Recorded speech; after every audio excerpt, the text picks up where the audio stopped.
Hi అండి, అందరికీ నమస్తే. Welcome to Sunitha curries and the creators.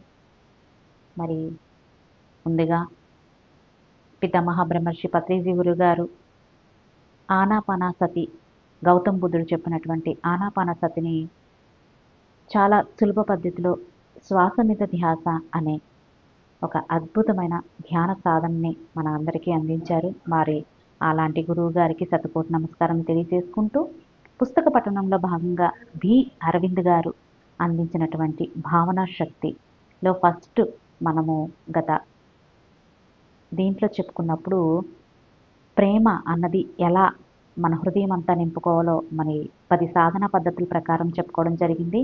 ఇప్పుడు క్షమాతత్వము, దీని గురించి వివరంగా తెలుసుకుందాం. క్షమాతత్వము, ఫర్గివ్నెస్ అన్న భావన చాలా శక్తివంతమైనది. దైవత్వం యొక్క ఉనికిలో క్షమాతత్వము ప్రజ్వలిస్తున్నది, మరి ప్రస్ఫుటమవుతున్నది. దైవత్వం అన్నిటినీ క్షమిస్తున్నది. క్షమ అన్నది ఉనికి యొక్క సహజ తత్వము. మనకు మనమే సమస్యల్ని ఎందుకు సృష్టించుకుంటున్నామో ఒక్కసారైనా ఆలోచించారా? మనల్ని మనమే క్షమించుకోలేదు కాబట్టి, క్షమించి వదిలిపెట్టేయటం లేదు కాబట్టి శిక్షించుకుంటున్నాము. మనల్ని మనమే శిక్షించుకోవడానికి కారణం మనల్ని మనమే క్షమించుకోలేకపోవటమే.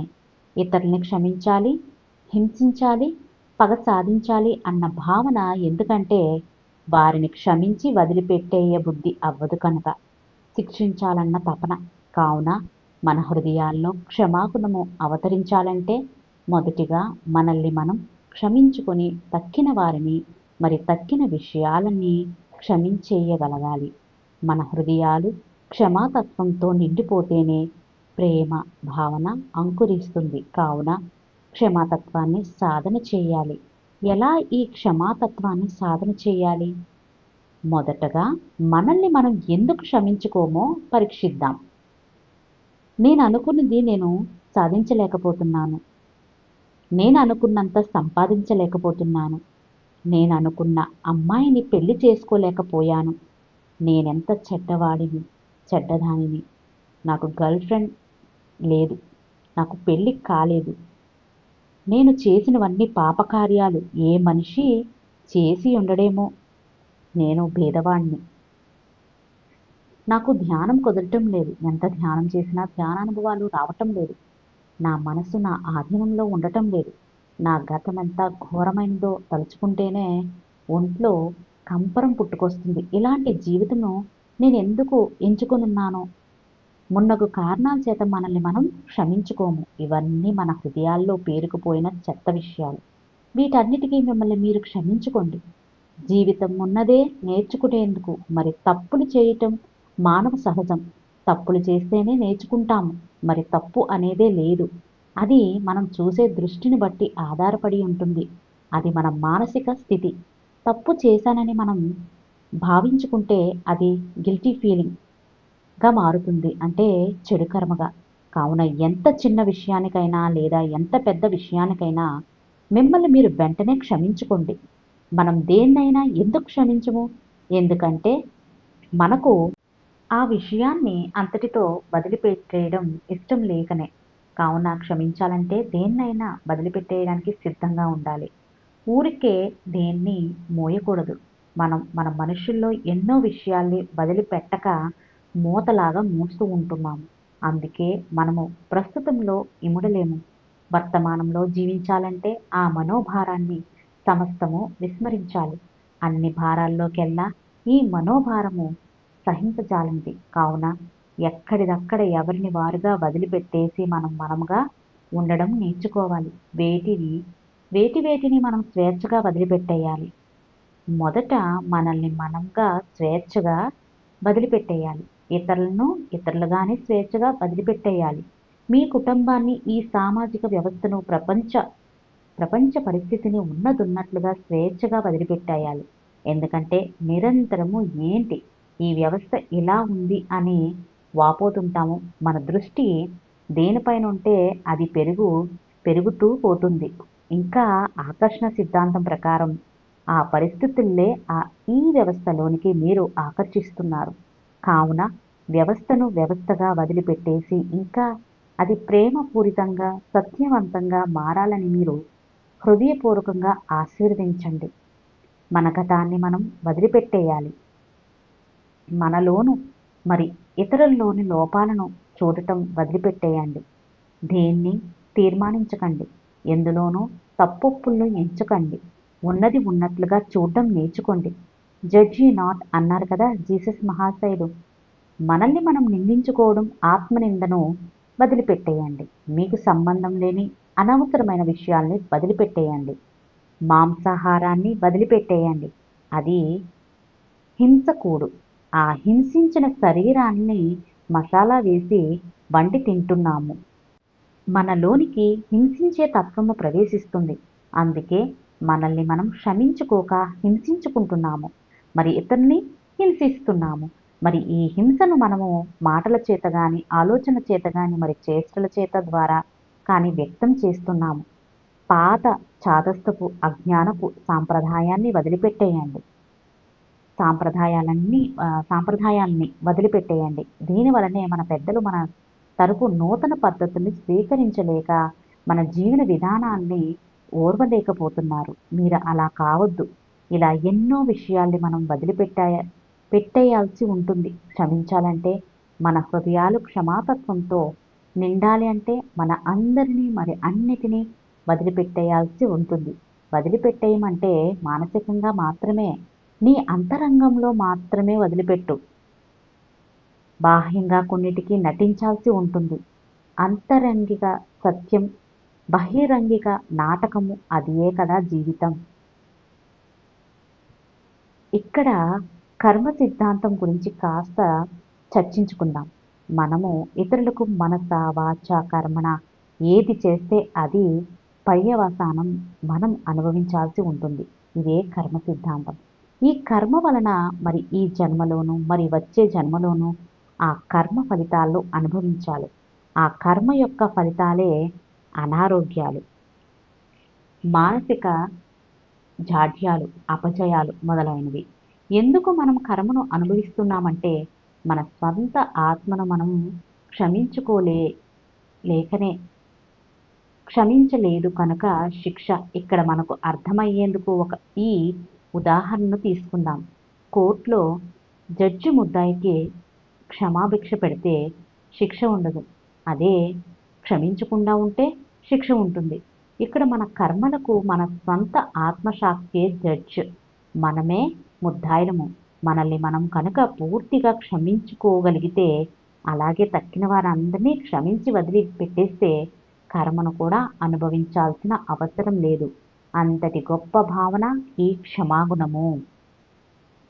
మరి సాధన పద్ధతిలో మొదటి సాధన, మీరు ధ్యాన స్థితిలో కూర్చొని ఈ క్షణం వరకు ఈ రోజులో మీరు ఎవరైనా లేదా ఏ విషయాన్నైనా క్షమించలేమో అని మీ హృదయంలో వెతకండి. ఉంటే వారిని ప్రేమతో క్షమించి వదిలిపెట్టేయండి. నిన్నటి విషయంలోనూ ఇలాగే చెయ్యండి. మొన్న, అంతకు ముందు రోజు, పోయిన నెల, పోయిన సంవత్సరం, అంతకు ముందటి సంవత్సరం, మీరు చదువుకునే రోజుల్లో, మీ బాల్యంలో, ఇలా కాలంలో మీ మనసుతో వెనక్కి ప్రయాణం చేయండి. ఆ వ్యక్తులు, ఆ విషయాలు, ఆ సమస్యలు మీ మనసులో అలాగే నిక్షిప్తమై ఉంటాయి. అందరినీ అన్నిటినీ గుర్తుకు వచ్చేలా వెతకండి. అలా వెతికి వెతికి మరీ క్షమించేయండి. వారికి అప్పటికున్న జ్ఞానము, ఎరుక మరి అవగాహనను బట్టి ఆ పరిస్థితిలో అలా ప్రవర్తిస్తారు. వారిని క్షమించేయండి. మీ స్వంత తల్లిదండ్రులను, పెద్దలను, ఉపాధ్యాయులను, కొలీగ్స్ను, బంధువులను, బాసులను, మీ క్రింది పనిచేసే వారిని, మీ అనారోగ్యాల్ని, మీ సమస్యల్ని, మీ శత్రువుల్ని అన్నిటినీ మరి అందరినీ క్షమించేయండి. ఇలా ఎంత గుర్తుకు వస్తే అంతవరకు క్షమించేయండి. ఇప్పుడు మీ వైపు తిరగండి. మీరు కూడా ఇతరులకు ఏదో ఒకటి చేసే ఉంటారు. మీరు ఈరోజు ఈ క్రిందటి క్షణం వరకు ఎవరి హృదయాన్నైనా నొచ్చుకునేటట్లు ప్రవర్తించారా? అయితే క్షమించుకోండి. నిన్న, మొన్న, పోయిన వారం, పోయిన నెల, పోయిన సంవత్సరం, వారం, అంతకు ముందు సంవత్సరం, ఇలా కాలేజీ రోజుల్లో, స్కూల్స్లో, ఇంకా చిన్నప్పటి బాల్యంలో ఇలా కాలంలో మీ మనసుతో వెనక్కి ప్రయాణించండి. అందరినీ క్షమించమని అడగండి. మీరు భౌతికంగానే వెళ్ళి వాళ్ళని నోటితో అడగకపోయినా పర్వాలేదు. ఇలా మీ మనసులో క్షమాపణలు వేడుకోండి చాలు. ఈ సందేశము వారి ఆత్మ చైతన్యానికి అందిపోతుంది. మీరు కూడా అంతే.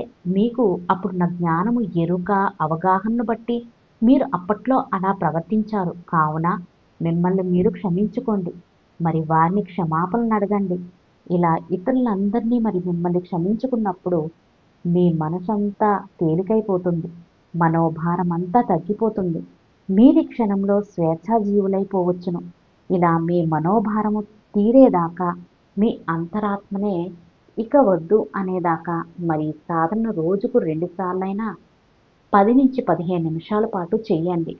అలా కళ్ళు మూసుకొని సాధన సరదాగా ఎక్కడైనా చేయవచ్చును. మరి ఫ్రెండ్స్ చూశారు కదా, సాధన ఒకటో సాధన ప్రతి ఒక్కరిని మనం ఎవరినైనా నొప్పించినా, లేదంటే మనం ఎవరి ద్వారా అయినా బాధపడ్డా వాళ్ళందరినీ కూడా క్షమించాలి. సో ఫస్ట్ సాధన ఇదండి. మరి సాధన రెండో దాంట్లోకి వెళ్తే, ఒక వ్యక్తి కానీ, ఒక సమస్యను, ఒక పరిస్థితి కానీ మీరు దలిచితే నేను కొరకు క్షమించి వదిలిపెట్టేస్తున్నాను. ఒకవేళ మిమ్మల్ని అయితే నేను నన్ను క్షమించుకుంటున్నాను అంటే, మనం పలానాది ఏదైనా ఒక గుర్తొచ్చిందనుకోండి, పలానా వ్యక్తికి పలానా టైంలో నేను ఈ విధంగా ఒక అపరాధం చేశాను, నా వల్ల తను చాలా బాధపడ్డారు అని అనుకున్నారనుకోండి, అదంతా ఒకసారి నా వల్ల ఈ విధంగా జరిగింది, సో నన్ను క్షమించు. లేదంటే అతని వల్ల మనం చాలా బాధపడ్డాం, సో ఆ బాధనంతా పక్కన పెట్టి నేను నిన్ను క్షమిస్తున్నాను అని చెప్పేసి, తన వల్ల మనం ఎంతో కోల్పోయినప్పటికీ కూడా తన్ని కూడా మనం అది తలుచుకోకుండా క్షమించమని చెప్పేసి చెప్పాలన్నమాట. ఒకవేళ మిమ్మల్ని అయితే నన్ను క్షమించుకుంటున్నాను అని చెప్పుకోండి. ఇలా చెప్తున్నారు. మరి మూడో సాధనలో ఒక రోజంతా కానీ లేదా కొన్ని గంటల పాటు మీ హృదయంలో నన్ను నేను క్షమించుకుంటున్నాను అంటే మనకు మనం కూడా క్షమించుకుంటున్నామని చెప్పుకోవాలా. ఇతరులందరినీ క్షమించేస్తున్నాను అని ఒక మంత్రంలాగా ఉచ్చరించుకుంటూ గడపండి. ఇలా చూడండి, రాత్రి టైంలో చెప్పారు చేయమని 10 నుంచి 15 నిమిషాలు. అలాగే ఇది రోజంతా కూడా ఐమ్ సారీ, నన్ను క్షమించు రోజంతా కూడా ఒక మంత్రంలా ఉచ్చరించమంటున్నారనమాట. ఇక చాలు అని అంతర్వాణి వినిపించేంత దాకా మనం వాళ్ళకి క్షమాపణ చెప్తూనే ఉండాలంట. మరి నాలుగో సాధనలో, ఒకవేళ మీకు క్షమించడం కష్టమైతే నన్ను నేను క్షమించుకోవడానికి సిద్ధంగా ఉన్నాను, నన్ను నేను క్షమించుకోదలుచుకున్నాను అని మరి ఇతరుల్ని కూడా క్షమించడానికి నేను సిద్ధంగా ఉన్నాను. మరి ఈ వేయదలుచుకున్నాను అని ఈ సృష్టికి చాటి చెప్పండి. ఈ విషయంలో సృష్టిని సహాయం చేయమని అడగండి. ఇలా సృష్టిని అడిగినప్పుడు మహాసాగరం ఒక చిన్న నీటి బొట్టుకై సహాయపడ్డట్టు మీలో క్షమాగుణాన్ని ప్రేరేపితం చేస్తుంది, లేదా అటువంటి జీవిత అనుభవాన్ని మీ కొరకు సర్దుతుంది. చూసారా, ఒకవేళ మనం డైరెక్ట్గా మనకు క్షమాపణ చెప్పడం రాకపోయినా, లేదంటే మనం అది చెప్పలేకపోయినా హెల్ప్ చేయమంటుందన్నమాట. ఆ విశ్వాన్ని మనకి, ఆ ప్రకృతిని, నాకు ఇలా క్షమాపణ చెప్పేంత శక్తిని నాకు ప్రసాదించండి అంటే సముద్రం అంతా శక్తిని మనకి ఇస్తుందని చెప్తున్నారు. మరి సాధన 5, ఈ రోజంతా నేను క్షమాగుణంతో ఉంటున్నాను అని ఒక రోజంతా క్షమాగుణంతో ఉండండి. ఆ రోజుని ద డే ఆఫ్ ఫర్గివ్నెస్ అని పిలుచుకోండి. ఆ రోజంతా మానసికంగా అంతటిని క్షమిస్తూ గడపండి. క్షమాగుణానికి ఒక సజీవ సాక్షిగా మీరుండండి. ఇక్కడ సందర్భోచితంగా జీసస్ క్రైస్ట్ గురించి ఒక కథను ప్రస్తావించుకోవాలి. అతనికి సిలువ వేసిన 3 రోజుల తర్వాత అతను ఇంకా బ్రతికున్నాడా లేదా అని ఒక సైనికుడు బల్లెంతో అతని డొక్కలు పొడుస్తాడు. ఆ కొన ఊపిరిలో కూడా ఆ జీసస్ క్రైస్ట్ మహాశయుడు ఎంతో ప్రేమతో ఇలా అంటాడు, ఓ ప్రభువా, ఈ ప్రజలు తెలియక ఇలా ప్రవర్తిస్తున్నారు, వీరిని క్షమించు. ఎంతటి క్షమాగుణం! క్షమాగుణానికి పరాకాష్ట జీసస్ క్రైస్ట్. మరి మనలో ఎంత క్షమాగుణం ఉన్నదో చూడండి. పక్కన సీట్లో పొరపాటున ఒక వ్యక్తి మనకు తగులుతూ కూర్చుంటేనే కోపంతో ఓయ్ చూసి కూర్చో అంటాము. ఎక్కడి నుంచి వచ్చాయి ఈ గుణాలన్నీ మిత్రులారా? క్షమించేయండి. క్షమాగుణము దైవిక గుణము. దైవిక గుణాల్ని అలవర్చుకోండి. ఇక్కడే క్షమాగుణం గురించి సందర్భంలో విశ్వామిత్ర మహర్షి గురించి మనము కాస్త పరిశీలించాలి. విశ్వామిత్ర మహర్షి 10 సంవత్సరాల కఠోర తపస్సు చేసి అమోఘమైన శక్తిని గడిస్తాడు. త్రిశంకుడిని బొందితో స్వర్గానికి పంపుతాడు. ఇంద్రుడు అందుకు అంగీకరించడు. త్రిశంకుడిని భూలోకానికి త్రిప్పి పంపుతాడు. అందుకు అగ్రహోత్రుడు రుద్రుడైన విశ్వామిత్రుడు తన తపశ్శక్తినంతా ధారపోసి త్రిశంకకు స్వర్గాన్ని సృష్టిస్తాడు. చూడండి, ఇక్కడ అంతటి యోగీశ్వరుడైన విశ్వామిత్రుడే ఇంద్రుణ్ణి క్షమించలేకపోతాడు. క్షమించలేనప్పుడు క్రోధము వస్తుంది. దాంతో 1000 సంవత్సరాల తపశ్శక్తిని విశ్వామిత్రుడు కోల్పోతాడు. కావున ఎంత ధ్యానం చేశాము అన్నది కాదు ప్రధానం, మనం ధ్యానం ద్వారా సాధించిన శక్తిని కోల్పోకుండా ఉండటం ప్రధానం. ఈ సందర్భంలో ఓషో చెప్పిన కథను కూడా ప్రస్తావించుకుందాం. ఒక యోగి కొన్ని సంవత్సరాలు ఏకాంతంలో ధ్యానం చేసి అపారమైన శక్తిని కూడగొట్టుకుంటాడు. కొన్ని సంవత్సరాల తర్వాత ప్రపంచం ఎలా ఉందో చూద్దామని ఒక నగరంలోకి వస్తాడు. అక్కడేదో ఒక ఉత్సవం లాంటి జరుగుతుంటుంది. అతడు అక్కడికి వెళ్తాడు. ఆ ఊపులో ఈ యోగి యొక్క కాలు తొక్కేస్తాడు. అప్పుడు యోగి ఆ వ్యక్తిని క్షమించలేకపోతాడు. చటుక్కున కోపం వస్తుంది. నన్నెవరనుకుంటున్నావు? నేను ఎంత యోగి పొంగుడునో మీకు తెలుసా? నా శక్తి ఏంటో మీకు తెలుసా? నా శాపాన్ని నువ్వు తాళగలవా అని చెడామడా తిట్టేస్తాడు. అతడెంతో సాధన చేసి ఉండొచ్చుగాక, కానీ ఎప్పుడైతే ఆచరణలోనికి వస్తుందో అప్పుడు అసలు విషయం బయటకు వస్తుంది. అడవుల్లో ఏకాంతంలో ధ్యానం సాధన చేసేవాడి కంటే ఈ సమాజంలో ఉంటూ ధ్యాన సాధన చేసేవాడే గొప్ప యోగి అని అందుకే అన్నారు. అందుకే పితామహ బ్రహ్మర్షి పత్రిజీ గురుగారు చెప్తూ ఉంటారు ఏంటంటే, సంసారంలో ఉండి నిర్వాణం చెందమని. మనం ఎక్కడో అడవుల్లో ఎక్కడో ఉండి ఒక్కరూ ఉండి సాధన చేస్తే అక్కడ మనకి పాఠాలు నేర్చుకోవడానికి ఏమి ఉండదు. నలుగురిలో ఉండి నేర్చుకొని ఆ నలుగురితో ఉన్నప్పుడే మనకి తెలుస్తుంది అనమాట మనం ఎంత సహనం ఓర్పుతో ఉన్నామని. మరి ఫ్రెండ్స్, ఇది క్షమాగుణం అండి. మరి కృతజ్ఞత నెక్స్ట్ థర్డ్లోకి అంటే విజయ సూచికలో ఉన్న థర్డ్ పార్ట్కి వెళ్తే కనుక కృతజ్ఞత మూడవ శక్తివంతమైన భావము. ఇప్పుడు ఫస్ట్ లవ్, రెండవది ఫర్గివ్నెస్, మూడవది గ్రాటిట్యూడ్, కృతజ్ఞత భావం కలిగి ఉండడం అన్నమాట. సో ఈ మూడవ శక్తివంతమైన భావము కృతజ్ఞత, attitude of gratitude or thankfulness.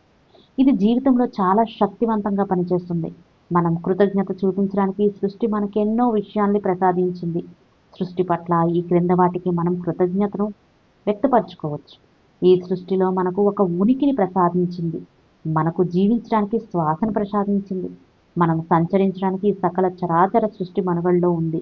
మన అవసరాన్ని తీర్చడానికి పంచభూతాలు సృష్టించబడ్డాయి. మనం ఆస్వాదించడానికి ఎంతో ప్రకృతి సౌందర్యం ఉన్నది. ఎన్నో లోకాలు, నక్షత్ర మండలాలు, విశ్వాలు మన కోసమే ఉన్నాయి.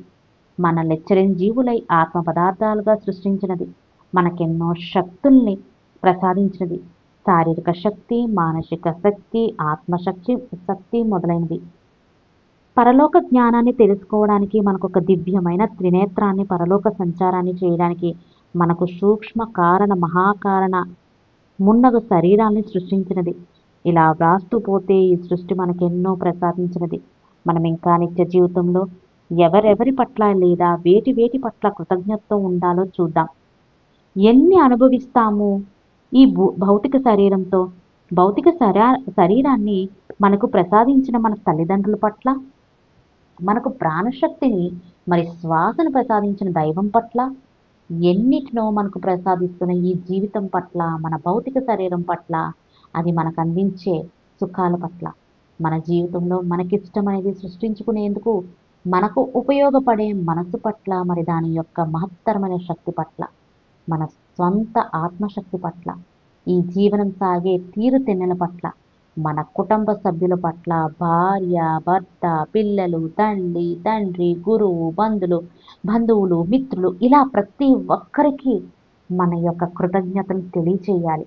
మనకు ధ్యానం నేర్పిన వారి పట్ల, ప్రపంచానికింత జ్ఞానం నేర్పుతూ ఈ భూమండలాన్ని ప్రక్షాళన గావిస్తున్న పరమ గురువుల పట్ల, ఆహార పదార్థాల పట్ల, పానీయాల పట్ల, ఆ పండించిన రైతుల పట్ల, మనోరంజకాన్ని కలిగించే ఆటలు, చిత్రాలు, పుస్తకాలు, వీడియో మొదలగు వాటి పట్ల, పంచభూతాల పట్ల, సూర్య చంద్రుల పట్ల, ఈ యావత్ జగత్ పట్ల, మీ ఇల్లు, మీ ఉద్యోగం, చేసే లేక మీరు సంచరించే ప్రదేశాల పట్ల, మీరు సంపాదిస్తున్న డబ్బు పట్ల, మీకున్న ఆరోగ్యం పట్ల, మీకున్న చక్కటి ప్రేమపూరితమైన సామరస్యమైన సంబంధ బాంధవ్యాల పట్ల, మనం సాధించిన ఎన్నో విజయాల పట్ల, సంగీతము, నృత్యము, చిత్రలేఖనం, కవిత్వము, నాటకాలు, వాటిలన్నిటికీ కూడా థ్యాంక్స్ చెప్పుకోవాలి.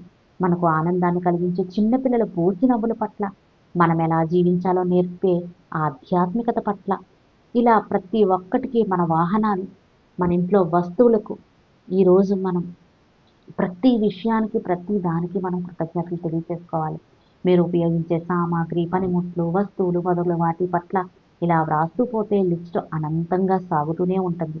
ఇలా ఎన్నో విషయాల పట్ల మనం కృతజ్ఞతాభావంతో మునిగిపోవాలి. కానీ మానవుడి దృష్టి అంతా తనకు లేని దానిపై ఉంటుంది. అంటే ఉన్నదానికి మనం ఎప్పుడు కూడా కృతజ్ఞతలు తెలియచేసుకోము. ఇంకా లేని దానికోసం మనం వెతుకుతూ ఉంటాం అన్నమాట. సో మరి అందువలన మనం లేని వాటిపై దృష్టి పెట్టే వాటిని ఇంకా మన జీవితాల్లో లేకుండా చేసుకుంటున్నాం. కానీ అసలు ఆధ్యాత్మిక సూత్రం ఏమిటంటే మనకున్న వాటి పట్ల కృతజ్ఞతతో ఉంటే అవి వృద్ధి చెందుతాయి. మరి మనకు లేనివి, మరి మనం ఆశించేవి మన వైపుకు ఆకర్షించబడతాయి. ఎందుకంటే కృతజ్ఞతతో మన హృదయం ఉప్పొంగినప్పుడు మనం ఆకర్షణ సిద్ధాంతం ప్రకారం మనమింకా కృతజ్ఞతాభావాన్ని వ్యక్తపరిచేందుకు అలాంటి వ్యక్తుల్ని, అలాంటి సందర్భాలను, సంఘటనలను ఆకర్షించుకుంటాం. కృతజ్ఞతాభావం మన శక్తిని ఉన్న శక్తి స్థాయి నుంచి ఉన్నతమైన శక్తి స్థాయికి తీసుకెళ్తుంది. అందుకే ఉన్న పరిస్థితులు ఎంత శోచనీయంగా ఉన్నా సరే మన జీవితం ఈ కృతజ్ఞతాభావం వలన ఉన్నతంగా మారుతుంది. సృష్టికి అత్యంత ప్రీతిపాత్రమైన విషయాల్లోకి ఈ కృతజ్ఞతాభావం మొదటిది. సృష్టి మనకిచ్చిన వాటిని ఇంకా ఇంకా ఇమ్మని మనం పంపే సూచనే ఈ కృతజ్ఞత. అందుకే సృష్టి మనకేదైనా ఇచ్చినప్పుడు కృతజ్ఞతాభావంతో స్వీకరిస్తే అది నీకు ఇంకా కావాలని నీవు సృష్టికి సందేశాన్ని ఇస్తున్నట్లు అర్థం. అదే నీవు ఏదో అలా తీసుకుంటే ఆ కృతజ్ఞతారాహిత్యం నాకిక అది వద్దు అన్న సందేశాన్ని ఈ సృష్టికి ఇస్తుంది. అదే మనకు ఉన్న వస్తువుల పట్ల, విషయాల పట్ల కృతజ్ఞతతో ఉంటే అవి వృద్ధి చెందుతాయి. కావున ఉన్న శరీరం పట్ల, దాని ఆరోగ్యం పట్ల కృతజ్ఞతతో ఉంటే మీకు సంపూర్ణ ఆరోగ్యం సిద్ధిస్తుంది. ఉన్న జీతం పట్ల, ఆస్తుల పట్ల, సంపదల పట్ల కృతజ్ఞతతో ఉంటే అవి వృద్ధి చెందుతాయి. మీకు చక్కటి సామరస్యమైన ప్రేమను ప్రసాదించే సంబంధ బాంధవ్యాల పట్ల కృతజ్ఞతతో ఉంటే ఇంకా ఎక్కువ ప్రేమ మీకు లభిస్తుంది. మీరు సాధిస్తున్న విజయాల పట్ల, దానికి మీరు తోడ్పడిన వ్యక్తుల పట్ల కృతజ్ఞతతో ఉంటే మరిన్ని విజయాలు మీ సొంతమవుతాయి. మీకు ఆనందం కలిగిస్తున్న వ్యక్తుల పట్ల, కలిగిస్తున్న వస్తువు పట్ల, విషయాల పట్ల కృతజ్ఞతతో ఉంటే మీరు ఇంకా ఎక్కువ ఆనందం పొందుతారు. మీకు లభిస్తున్న ప్రతి చిన్న విషయం పట్ల, సృష్టి పట్ల కృతజ్ఞతతో ఉంటే మీ జీవితంలో మీకు కావలసిన మరిన్ని మీకు లభిస్తాయి. కావున ఉనికి సర్వస్వం పట్ల కృతజ్ఞతతో ఉండండి. ఇన్నిటికీ మీకు ఆశించకుండా మనకు ప్రసాదించిన సృష్టికి మనమేమి ఇవ్వగలం చెప్పండి? ఒక్క కృతజ్ఞత తప్ప. కావున మీ హృదయాన్ని కృతజ్ఞతాభావంతో నింపుకోండి. ఇంకా శక్తివంతంగా ఈ కృతజ్ఞతాభావాన్ని ఎలా మన జీవితాల్లో నింపుకోగలమో చూద్దాం. సాధన. 1వ సాధన. ప్రొద్దున నిద్ర లేచేటప్పుడు కళ్ళు కూడా తెరవకుండానే మీకు ఆ రోజు రాత్రి అంతా సుఖనిద్రను ప్రసాదించిన మీ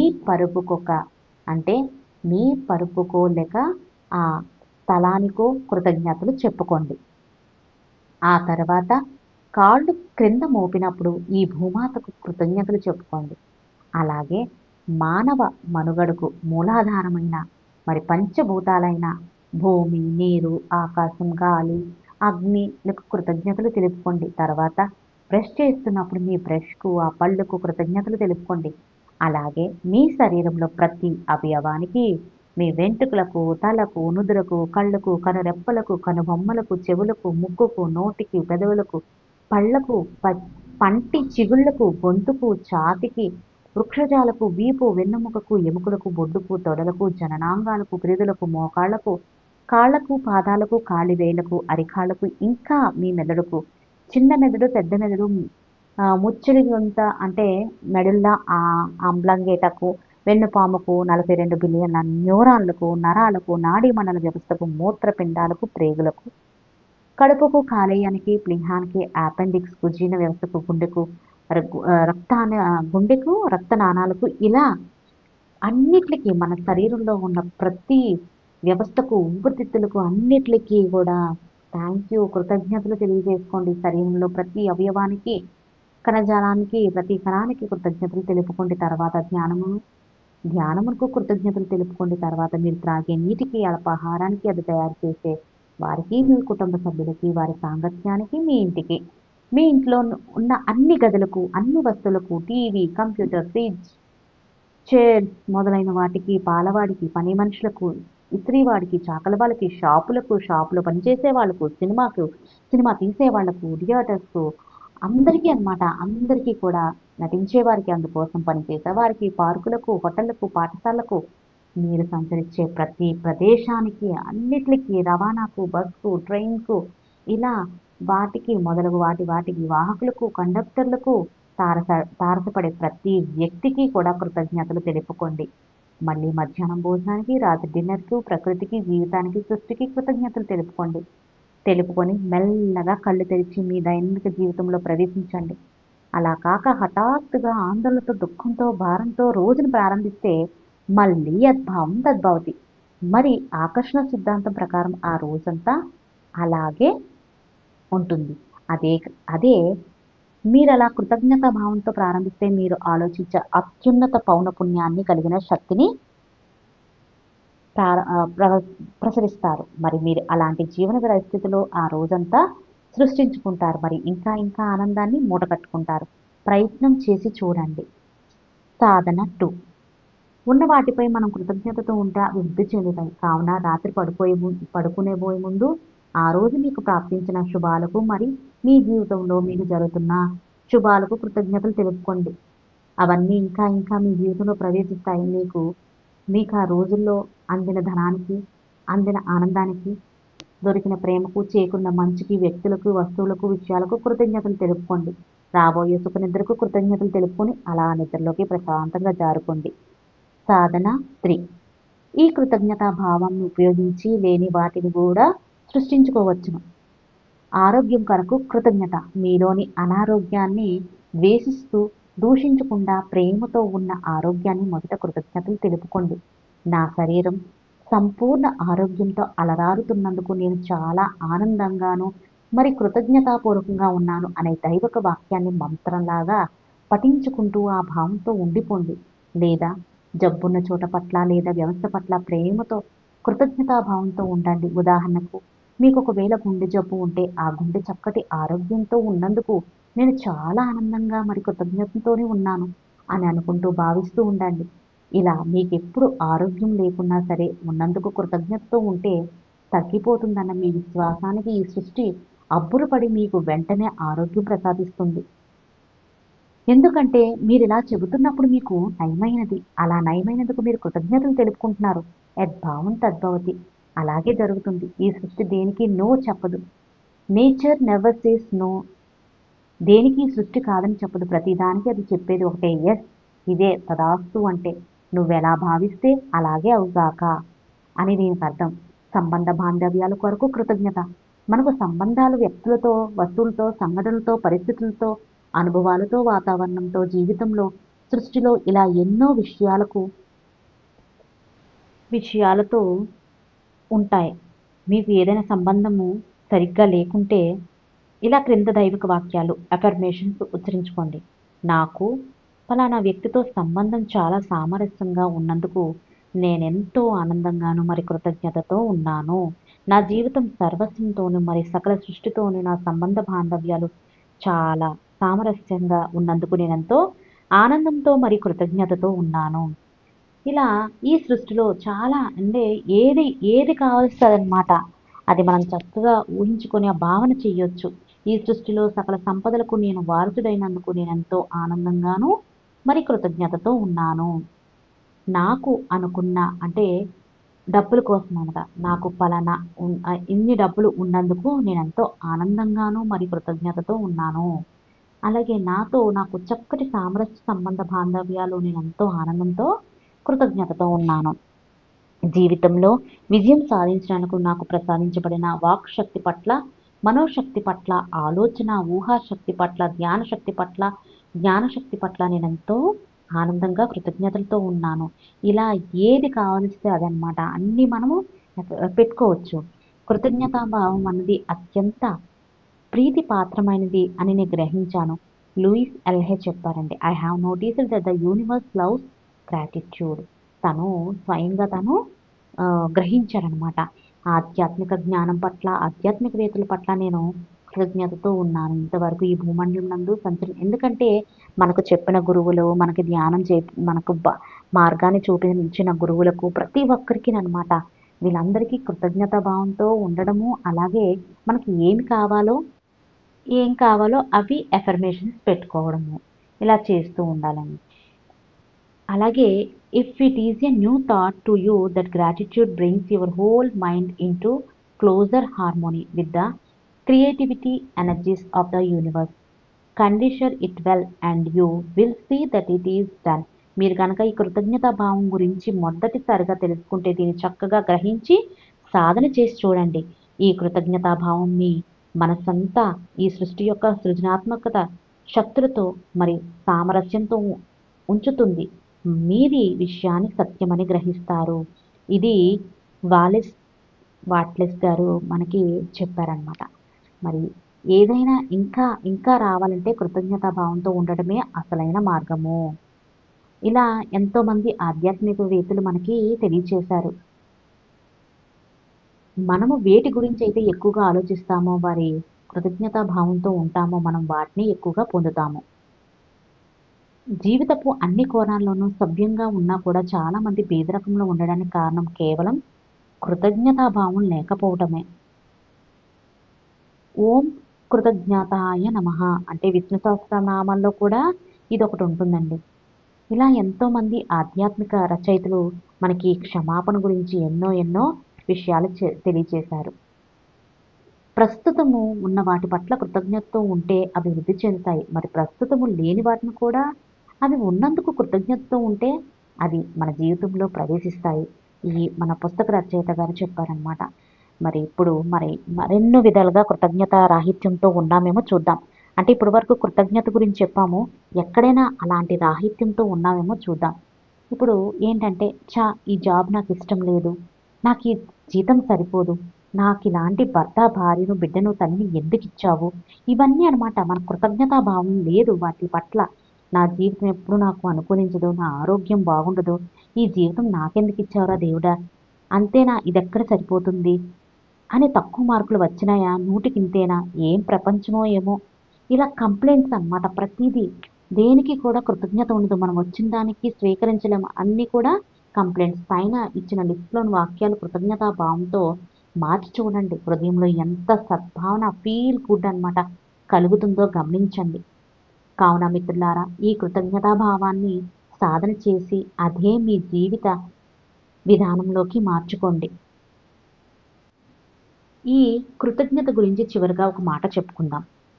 ఉదాహరణకు మీకొక చిన్న పిల్లవాడు ఒక చాక్లెట్ ఇచ్చాడనుకుందాం. మీరు దాన్ని ఏదో అలా మొహం చిట్లించుకొని అందుకొని ఇదేం చాక్లెట్ ఎలా ఉంది? ఇంత చీప్ చాక్లెట్ నేనెప్పుడు తినలేదు అని విమర్శించడం సాగిస్తే ఇకపై ఎన్నడూ చాక్లెట్ కదా ఏ వస్తువు ఆ పిల్లవాడు మీకివ్వడు. అదే ఆ పిల్లవాడు మీకు చాక్లెట్ ఇచ్చినప్పుడు మీకిచ్చినందుకు ఎంతో మురిసిపోయి థ్యాంక్ యూ అని చెప్పి ఆ పిల్లవాడికి ప్రేమతో బుగ్గపై చిరుముద్దిచ్చి ఇలాంటి చాక్లెట్లయితే నాకు చాలా ఇష్టం, చాలా థ్యాంక్ యూ అని చెప్పారనుకోండి. దానికి ఆ పిల్లవాడు కూడా మీ ప్రతిస్పందనకు చాలా ఆనందిస్తాడు. ఇకపై చాక్లెట్ ఒకటే కాదు ఆ పిల్లవాడికి ఎవరేది ఇచ్చినా మొదట మీరే గుర్తుకు వస్తారు.